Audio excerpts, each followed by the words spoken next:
ఇంకెరోజు అయితే 30వ తేదీ ఆగస్టు నెల 2024 శుక్రవారం. ఇంకెరోజు మనం మంగళ మార్కెట్లో టొమాటో రేట్లు ఏ విధంగా పాడుతూనే మనం ఎవరిలో తెలుసుకుందామండి. నేనుతో పోల్చుకుంటే దిగుమతి ధర తగ్గిందా లేదా పెరిగిందా వీటిని ఎవరిలో తెలుసుకుందామండి. వేలంపాట్లు ప్రారంభమైంది, ఇప్పుడిప్పుడే వేలంపాట్లు కూడా ప్రారంభమై. సో ఇప్పటివరకు చిన్న వేలంపాటల్లో ధరలు ఒకసారి చూసుకుంటే ఇంకా ఛానల్ సబ్స్క్రైబ్ చేసుకోకుండా అలాగే లైక్ చేయకుండా చూస్తుంటే వెంటనే లైక్ ప్లస్ సబ్స్క్రైబ్ చేసుకోండి. మీ కుడి చేతి పక్కనే సబ్స్క్రైబ్ బటన్ అయితే ఉంటుంది. సో సబ్స్క్రైబ్ చేయడం మర్చిపోదండి, అలాగే ఇవ్వడం లైక్ చేయడం మాత్రం మర్చిపోదండి. ఇక్కడ విషయానికి వస్తే ఈ థర్డ్ క్వాలిటీలు ఇవ్వడం నచ్చి సెకండ్ క్వాలిటీలు కాస్త క్వాలిటీలు 250 నుంచి 60, 70, 90, 300, 10, 20, 30, 40, 50, 50 రూపాయల వరకు అయితే సెకండ్ క్వాలిటీ పడుతున్నాయండి. ఇక్కడ అంగల్ మార్కెట్లో ఇప్పటివరకు యాక్షన్ ప్రకారం ఫస్ట్ సెకండ్ క్వాలిటీ వెళ్ళిన టాప్ అండ్ టాప్స్ ప్రస్తుతానికి వచ్చేసి 370 ఇంకా 400, 10, 20, 30, 40, 50, 60, 70, 90, 500 రూపాయల వరకు అయితే అంగల్ మార్కెట్ టాప్ ఎత్తడం జరిగింది. 370 రూపీస్ టు 500 రూపీస్ వరకు టాప్ ఎత్తడం జరిగింది.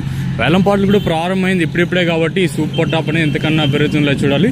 సో ప్రస్తుతానికి ఉన్న అప్డేట్లు అయితే మీకు నెక్స్ట్ వీడియోలో ఆల్మోస్ట్ ఆల్ అంటే లైవ్ వీడియోస్ అయితే ఉంటాయి, మీరు కూడా అయితే చూడగలరు. ఇదండి ఇన్ఫర్మేషన్ ప్రస్తుతానికి ఉన్నది.